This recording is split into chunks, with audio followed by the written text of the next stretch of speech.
What's up? Big Hurt 916, getting down fresh out. Make sure you guys hit that subscribe button, share the channel, represent. I'm here with the homie K9, kicking around some game, getting some knowledge, and talking about the music industry and how this man has turned his life into a success. K9, for those of our audience out there who don't know your background, can you tell the people a little bit about like where you're from and how you grew up? Yeah, so I actually was born in St. Louis, Missouri, but I left there at age 5 years old and I moved out here to California in a smaller city called Santa Ana, which is in Orange County. Okay. So I spent the majority of my life there, all throughout, Santa Ana and Orange County area predominantly, and then kind of just moved around a little bit after that as an adult. But yeah, just grew up like, regular life, just like anybody else in California that grew up in the streets, Who were your role models when you were growing up? gang members, man. When we first came out here from St. Louis, we actually were in a shelter for some time and whatnot. My mom brought us out here by herself, me and two other siblings, did it on her own, and so we didn't have much. A lot of times, didn't have food in the fridge, had to fence for ourselves. I was the youngest, so a lot of times, I was stuck having to figure it out. You know what I'm saying? But so that and then just being in my house, didn't get along with my brother, my sister, my mother. They would constantly put hands on me. So what I ended up doing was just going to the streets. You know what I'm saying? And just connecting with other people in the hood that's in the neighborhood that shared similarities with me.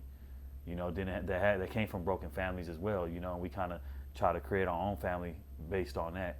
And yeah, and then one thing led to another. Eventually, over time, got older and started gangbanging. And I decided to be a part of that too. Yeah, for those who don't know, I went to school at in Orange County, Huntington Beach, but I've been to Santa Ana, man, and the festival out there. I remember going through there, and I left Sacramento. I'm like, damn, I didn't know they had gang members out here like this. I mean, they was deep, man. The Mexicans, the Samoans, the Asians, the blacks. I mean, Santa Ana ain't no joke. So don't think Orange County's all surfboards and the beach and all that. It does have its parts, man. There's elements everywhere, but yeah, man. To know that you went through that adversity, man, and then came out doing something positive with your life. How'd you go about getting into like the music industry, man, and getting into the hip hop? Well, at a very young age, my older brother, he used to throw like a lot of house parties at the house, and he had one of his like really really good friends used to come over to those house parties, and they'd have like ciphers, back when they used to have freestyle ciphers, and they would just take turns rapping. And so me, I was I was young, but my mom wouldn't make me stay in the room or nothing like that. So I used to be out there young as hell in the mix, in the thick of things, you know what I'm saying? So I would see them rapping, and I just thought this shit was dope. I just thought it was dope, you know what I'm saying? If you were to rap off the top of your dome and, spin it like that. And then, during that time, my brother and his friend played a lot of underground hip hop. Mm-hmm. What was popular back then?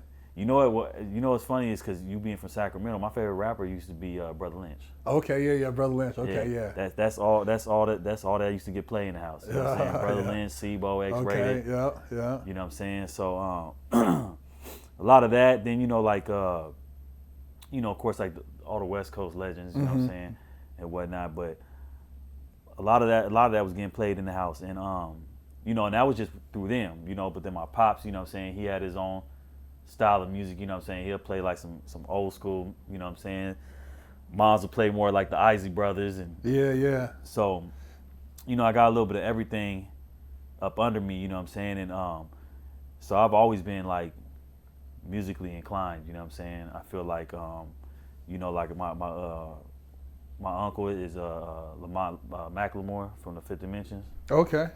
And then my cousin Janice Friedman, rest in peace. She was on American Idol a couple years ago. Oh wow! She was like the second to last contender. You know what I'm saying? So I got a gang of singers in the family. So you got a bunch of musical, singers, talented people around you. Yeah, none of them was rappers though. You know what I'm saying? So, but rapping just made sense to me, because I was able for me, that was my way to express myself. You know what I'm saying? And all the frustrations that I had at the time, I wasn't good at communicating. I wasn't good at expressing my feelings, nothing like that at all. And so I think through hip hop, whether it was me rapping at one point just strictly all gang banging shit, that was me expressing how I was living. You know what I'm saying? And I think that it's always been a great outlet for me. So yeah, just back to like what you was asking is just what got me started in hip hop. It was kind of just a little bit of that. Just I got turned on to it by my brother's friend, and I just love the shit. You know what I'm saying? When was the first time you felt like you could really take the your skill to another level? Because I know some people do it and they're like, and it's like kind of like not serious and they just do it jokingly. But then other people, they really see that, hey, this could become something. At what point did you see that this could actually become something, and you took it serious? You know what? That's a tough question, because when I was younger, for a long period of time, I thought I was taking it serious, but I wasn't. You know what I'm saying? Mm-hmm. It's kind of like a kid. As a kid, you like, oh, when I get older, I'm gonna have a mansion. You know what I'm saying? Yeah, but what you gonna, what you gonna do to get there? That's right. That's right. You're not thinking about none of those things. So I was like, oh, I'm gonna be a famous rapper. I just knew I was. You know what I'm saying? But I wasn't doing a damn thing. At that time to get there. You know what I'm saying? I just thought that it was just gonna happen. I was just I was the next best thing.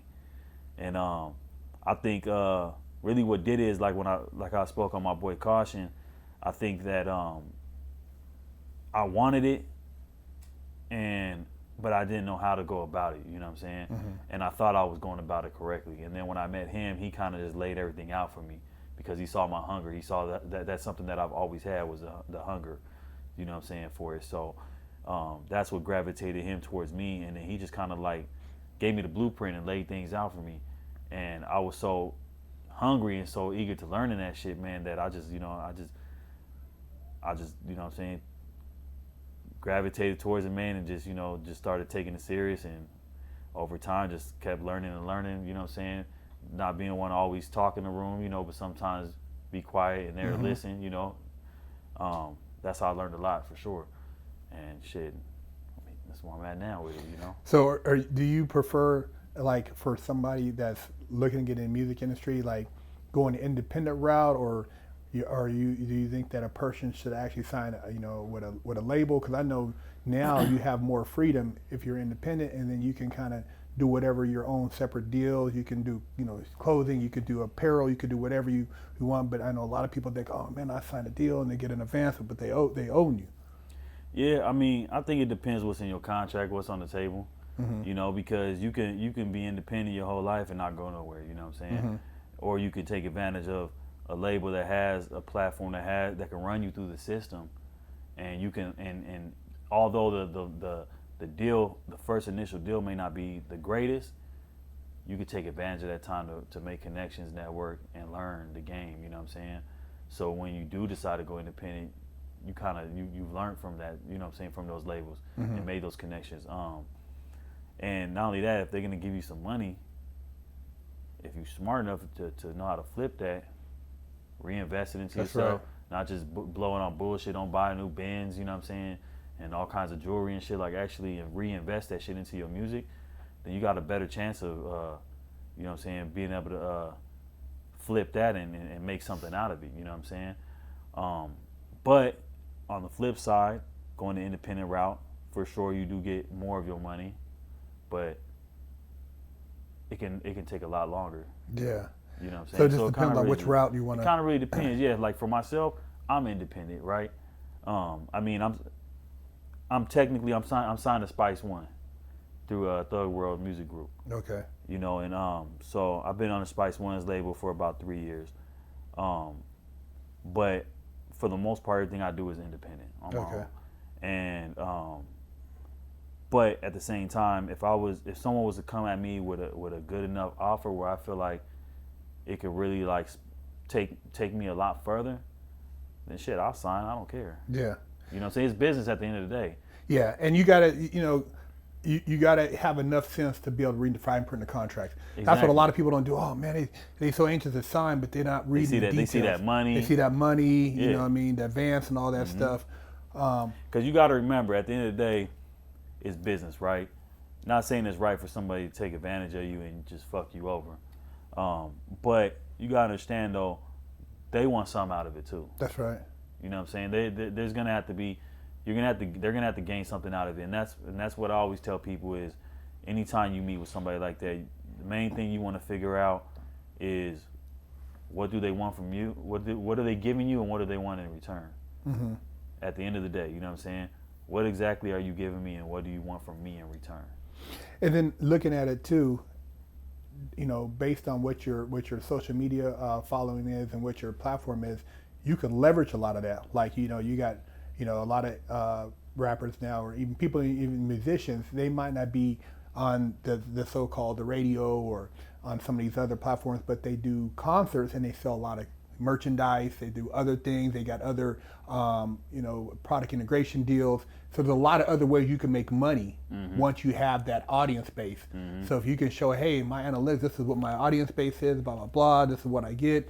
I mean, you can all that's dollar signs now. Definitely, you know, definitely, yeah. That's very true, man. Like, do you do a lot of shows and stuff like that too, or?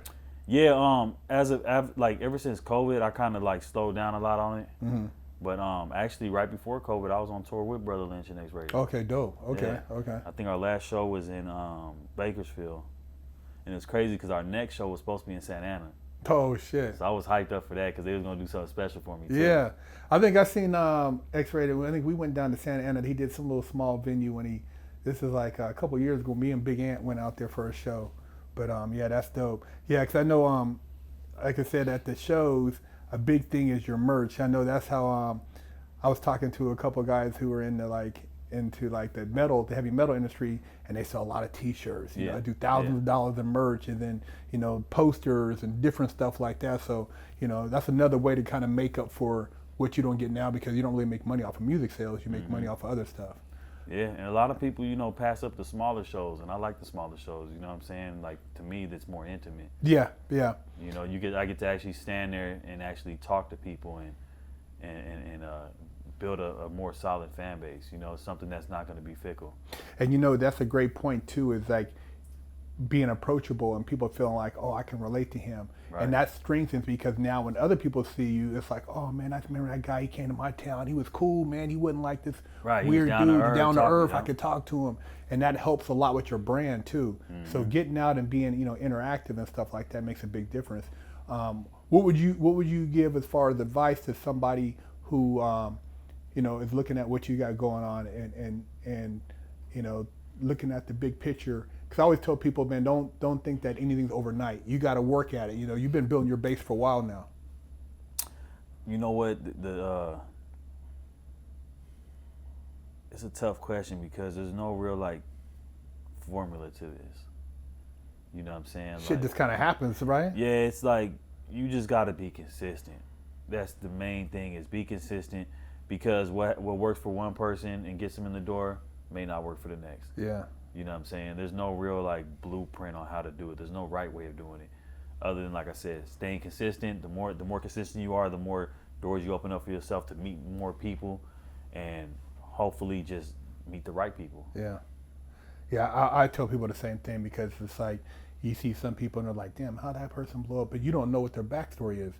They might have had an uncle that put him over here, did this, blah, blah, blah.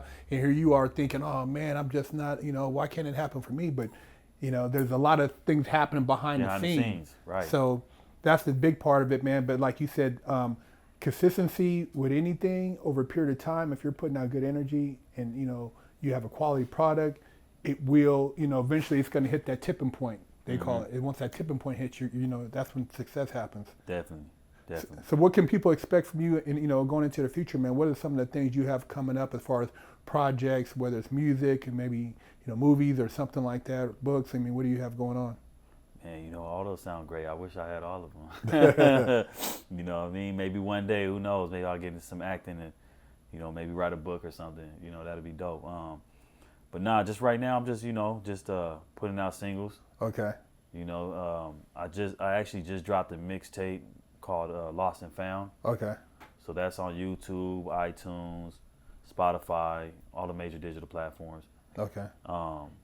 But yeah, just really just networking and trying to create more and more better music, you know, for everybody to enjoy.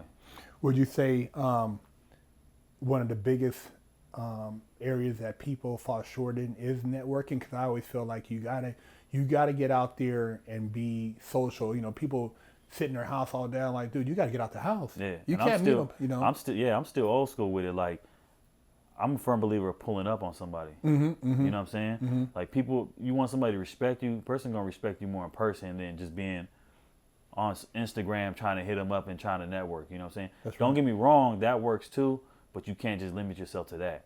You know what I'm saying? Pull up to some of these shows. That's what I did. That's how I met a lot of people. That's how I met Spice One. Yeah. You know what I'm saying? Years back. You know what I'm saying? I pulled up and just started chopping it up with him. Yeah. Thankfully, he was cool as hell, and then I kept doing a lot of shows that he was on, and he just started recognizing me and just started, you know what I mean, being hella cool with me, and before you knew it, we came tight. You know what I mean? Yeah. That's how I was with a lot of artists that I've, you know, saying worked with. And I tell people too, man. I'm like, at the end of the day, you have nothing scared to be as far as like, you know, what's a rejection. I mean, at the same time, if you're consistent and you ask, you never know until you put yourself out there. Right. You know, I always, you know, it's the old saying, you know, when I see here is like closed mouth don't get fed. So it's like if I see somebody and I think that, oh man, I'm trying to figure out, okay, what can I say to holler at K9? Mm-hmm. Oh man, them new whatever kicks on. He's like, oh, then now I got you. Now I can like, hey man, you know, I rap, blah blah blah. Yeah, I get down, yeah. blah blah blah. You know, I'm trying to find where to cut into. Make it seem organic. Exactly. You know, and I tell people all the time because a lot of people are scared to death to talk, man. I'm like, dude, you can't be scared to ask a question or approach somebody because that's the only way you're gonna you know get a result. Mm-hmm, so that's the biggest thing. So is there anything that people can like, you know, as far as finding your social media, what major platforms that you're on and stuff like that? Yeah, man, I'm all over the place. You know, like I said earlier, you know, I'm on iTunes, I'm on Spotify, I'm on YouTube. I have like a ton of music videos on YouTube. Okay. I'm in like a bunch of magazines, hip hop magazines, like all the top ones you name. I'm probably in them. Okay. At some point. But yeah, just you can Google me, look me up on social media, K9 the Boss. Okay. And for like young people, man, that you know that listen to your music and stuff like that, you know, outside of them like just listening to, you know, your songs and stuff like that, is there anything, you know, you want to say to them, any messages or anything you want to kind of convey that they might not get outside your music? Because as you articulate yourself, you're well-rounded, you speak very well. You know, a lot of times people don't get to hear that side of a lot of people in the industry. They just assume certain things. So if you could, you know, say something to your young fans out there that listen to your music, you know, what's something you might want to convey that they might not actually hear through your music? Man, just, you know, stay true to who you are. Don't be afraid to, like I said, don't be afraid to evolve. I wasn't always this well at being able to speak what's on my mind. You know what I mean? Practice makes perfect. So you got to start somewhere. Mm-hmm. For sure. You got to start somewhere. Yeah, and I think that's well said. And at the same time, you know, a lot of young people, man, they're trying to find themselves, and a lot of times they look to whether it's celebrities or athletes to try to identify with. And you know, I'm not saying that you should use these people as your role models, but at the same time, to hear them get different perspectives outside of just your entertainment platform, I think is great. You know, so coming on the platform, I know a lot of people see this, and you know, we'll get a lot of comments, and you'll be able to interact with a lot of people who maybe don't know about your music or aren't familiar with your music, that'll open up another door. Definitely, man. Definitely. Hope so, man. You know, I've been, you know what I'm saying, I've watched the gang of your shows. I've been a fan of what you got going on. So, you know, when we connected, man, you was like, man, come on for an interview. I was like, hell yeah, let's do it. Yeah, and I appreciate it. You know what I mean? Because like I said, I want to connect more with the hip-hop industry, and I think a lot of these people can benefit from some of the stuff we have on our channel, especially with the messages and stuff, and the lack of role models out there. There's not a lot of role models. I'm not like saying I'm the best role model. I done did a lot of dirty shit, but I mean, you know, at the same time, you know, I think that putting out a great message, it can, you know, help some of these young men who are still trying to find themselves, man, in whatever way. So I appreciate you taking the time to come through, man. Definitely. Appreciate you having me. Hey, Big Herc 916, K9, the boss, fresh out. I know what it is. Wes. Stop walking around with a crusty butt, smelly ball sack, and a funky hoo-ha. Big Herc said, wash that ass. Pick you up a t-shirt at freshoutseries.com.